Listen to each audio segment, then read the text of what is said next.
के अंतर्गत आपका जो एग्जाम होना है उसमें गणित के 2 पेपर हम लोगों ने सॉल्व कर लिए थे और अब ये आज तीसरा हम लोग जो है हल करेंगे। तो यहाँ पर आपको बताना है निम्नलिखित में कौन सी एक अपरिमेय संख्या है। तो अपरिमेय संख्या जिसमें जो है रूट का चिन्ह लगा रहेगा वो अपरिमेय है, लेकिन वो पूरी तरीके से जो है वो क्या होना चाहिए, जैसे अगर यहाँ रूट 12 है और 3 है, 12 और 3 का मल्टीप्लाई हो जाएगा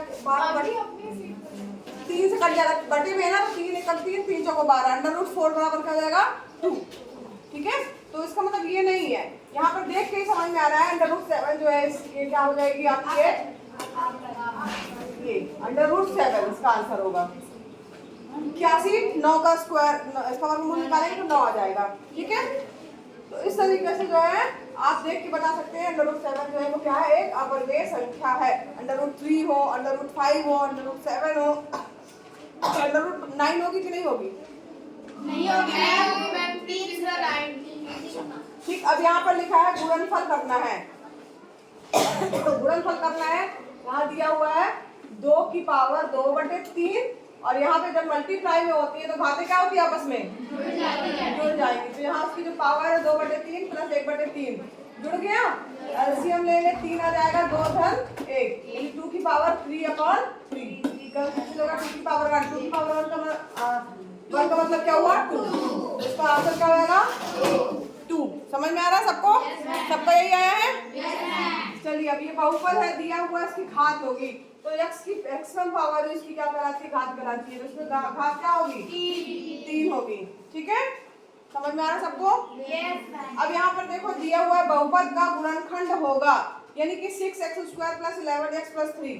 इसको इस तरीके के प्रश्नों को हल करने के लिए पहले हम इसका जो है गुणनखंड निकालने के लिए क्या करेंगे, 6 और 3 a और c का गुणा करते हैं। 6 दूनी 12 छत्रिक 18 को 2 भागों में इस तरीके से तोड़ना है कि जोड़ने या घटाने पे 11 आए, बीच वाला पद आना चाहिए ना। क्या क्या आएगा 6x² प्लस 9 और 2, 9 धन 2 11, 9 दूनी 18, x + 3।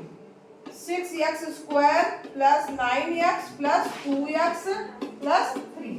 यहाँ पे क्या कॉमन हो जा रहा है, नहीं, हाँ 3 दूनी 6, 3 कॉमन हो जा रहा है, 3x कॉमन हो गया तो क्या बचेगा x खाली 2x प्लस 3 9 यानी 3, 2x + 3 बचा। प्लस यहाँ पे दोनों में 2x + 3 दिख रहा है तो यहाँ 1 कॉमन ले लेंगे, कुछ कॉमन नहीं दिख रहा है इसलिए इसका मतलब 1 कॉमन। अब दोनों में 2x + 3 2x + 3 आया तो 2x + 3 कॉमन ले लेंगे, क्या बचा हमारे पास में 3x + 1।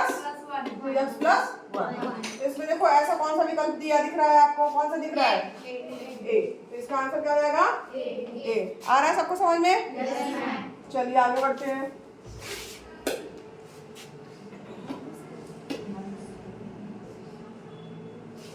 हाँ, प्रश्न नंबर 5 देखिए, px बराबर x + 3 तो px + p - x, यानी x की जगह पे हमको क्या रखना है -x रखेंगे, तो p - x बराबर क्या आ जाएगा -x + 3।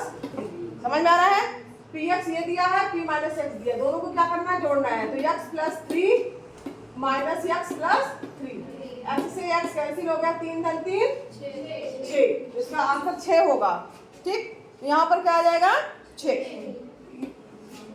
समझ में, सॉरी, हाँ 3 धन 3 6, 30 का विकल्प सही होगा। आप लोग को भी यही आया? अब यहाँ पर देखो किस चतुर्थांश में है बिंदु।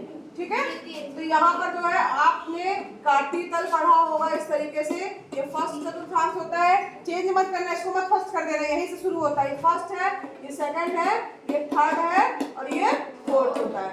यहाँ के ये x अक्ष होता है और ये y है, तो x के यहाँ के सारे मान जो होते हैं पॉजिटिव रहेंगे, 1 2 3 4, इधर के माइनस निकालेंगे -1 -2 -3, ऊपर वाले अंक क्या रहेंगे y के 1 2 3 प्लस, नीचे वाले क्या रहेंगे -1 -2 -3। अब यहाँ पर देख रहा है x का मान क्या है माइनस में, यानी कि x यहाँ माइनस में है, y का मान प्लस में है, तो यानी वो वाला कौन से चतुर्थांश में होगा, कौन से में होगा सेकंड वाले में ना। तो तृतीय में कौन बोल रहा था, द्वितीय चतुर्थांश इसका जो है वो आंसर होगा। ठीक है,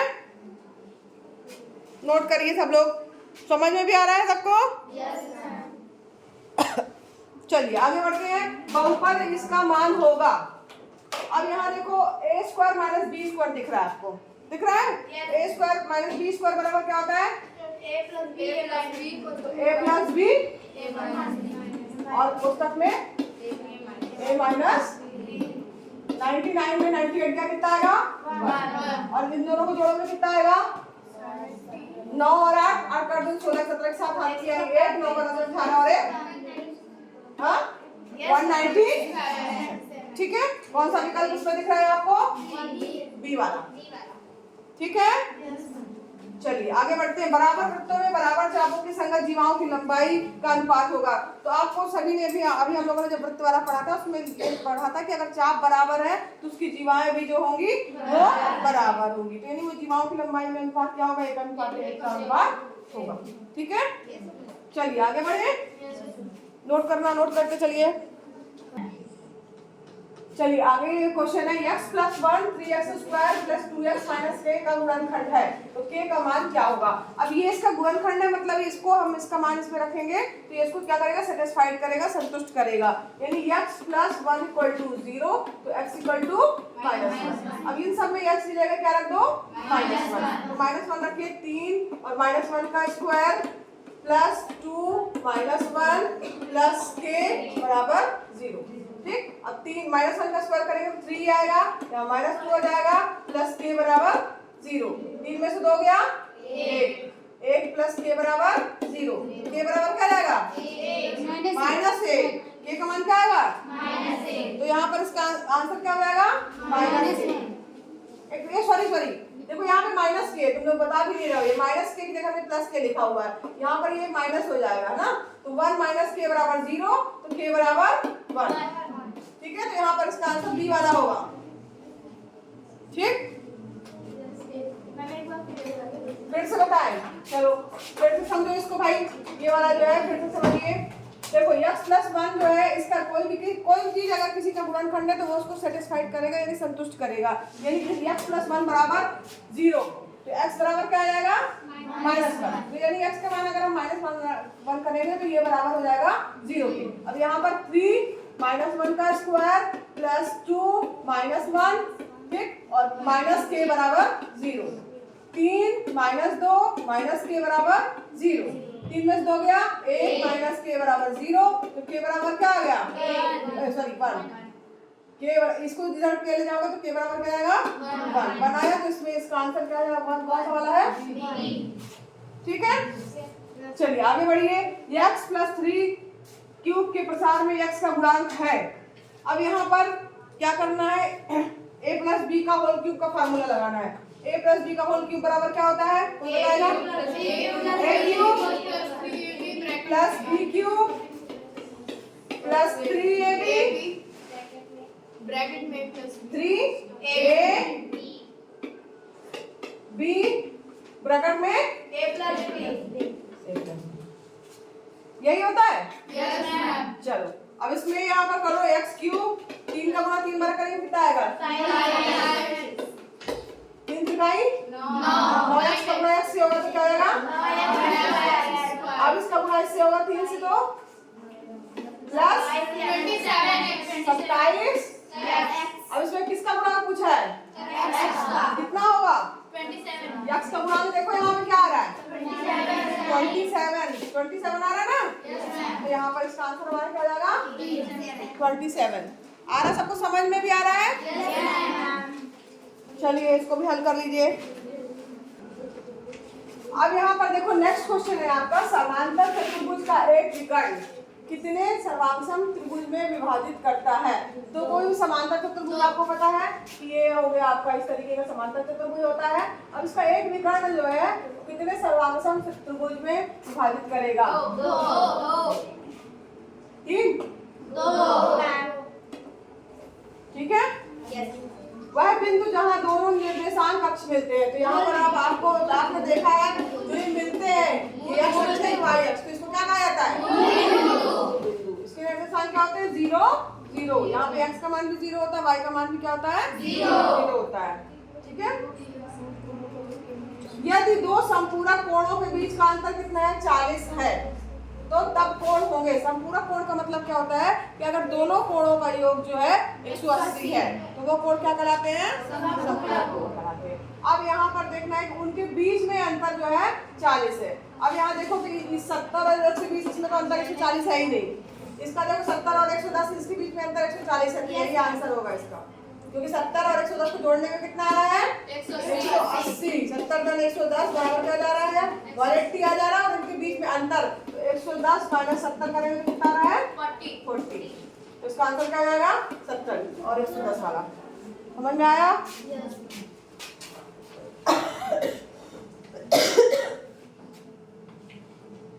देखो, यदि किसी चक्रीय चतुर्भुज का एक कोण 80 डिग्री है तो सम्मुख कोण का मान क्या होगा?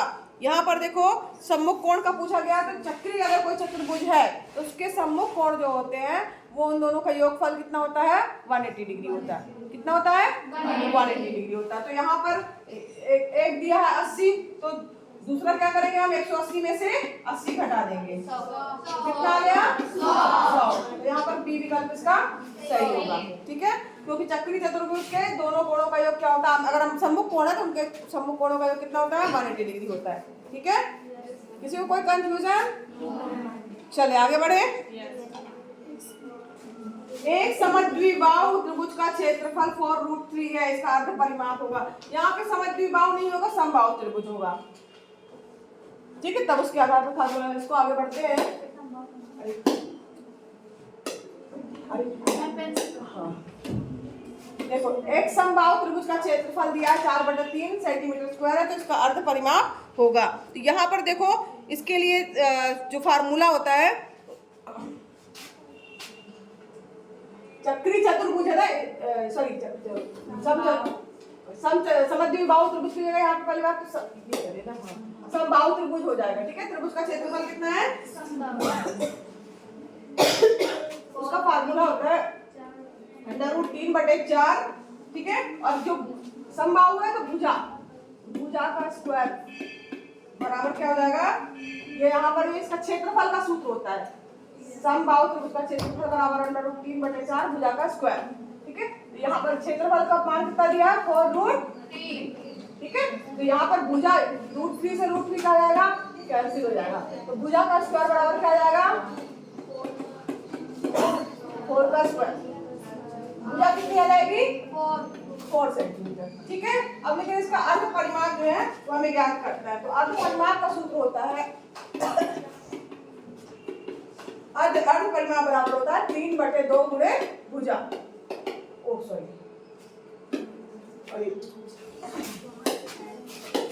3/2 गुणे भुजा।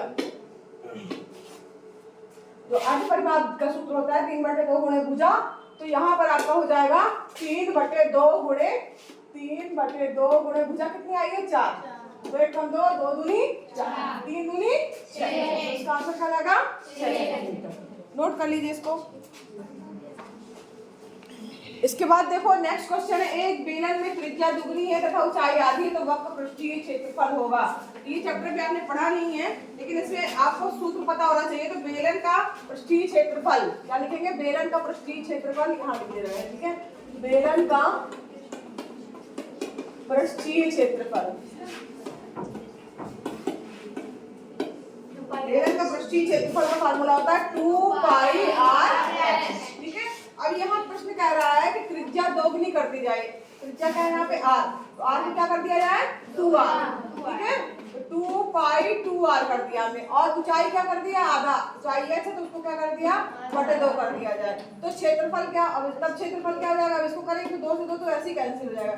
इसका मान भी क्या जाएगा? 2πr/h।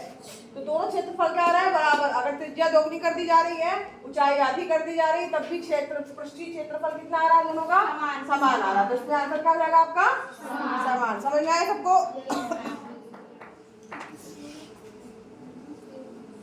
अब चलिए इसके बाद किसी बिंदु द्वारा कितने अंश तक के कोण बनाए जा सकते हैं? मान लो कोई बिंदु है, अब बता सकते हैं आप लोग कितने अंश का कोण बनाया जा सकते हैं? तो यहाँ से 360 तक के पूरे कोण बनाए जा सकते हैं ना। तो यहाँ पर जो है कितना जाएगा? 360। नेक्स्ट क्वेश्चन है आपका, रैखिक समीकरण का ग्राफ y अक्ष को किस बिंदु पर प्रतिच्छेद करता है? y अक्ष की बात की की जा रही है तो वाई अक्ष में हमेशा बताया मैंने कि x बराबर क्या होता है 0, x का मान 0। यानी यहाँ पर x का मान केवल देखो 0 यहाँ पे दिख रहा है और 0 इसमें दिख रहा है, यहाँ पे दिख रहा है ना। अब इन दोनों में से एक कोई आंसर होगा। अब कैसे चेक करेंगे क्या आंसर होगा? तो चूंकि x का मान 0 हमेशा होता है तो यहाँ पर x की जगह इस समीकरण में क्या रख दोगे 0। तो 3 गुणे 0 प्लस 2y इक्वल टू 6, तो 2y इक्वल टू 6, तो y इक्वल टू क्या आएगा 3। तो यहाँ पर देखो 3 किसमें है, इसमें। इसका आंसर ये वाला विकल्प जो है वो सही होगा। आया सबको समझ में? नेक्स्ट क्वेश्चन है आपका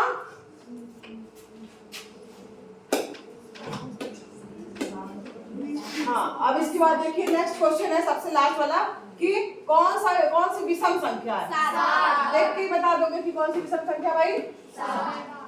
फिर पाई का मान होता है पाई बटे 7, ठीक है। तो ये वाला जो है पूरे 20 क्वेश्चन हम लोग सॉल्व कर लिए। यही आप लोगों ने लगाया था आंसर?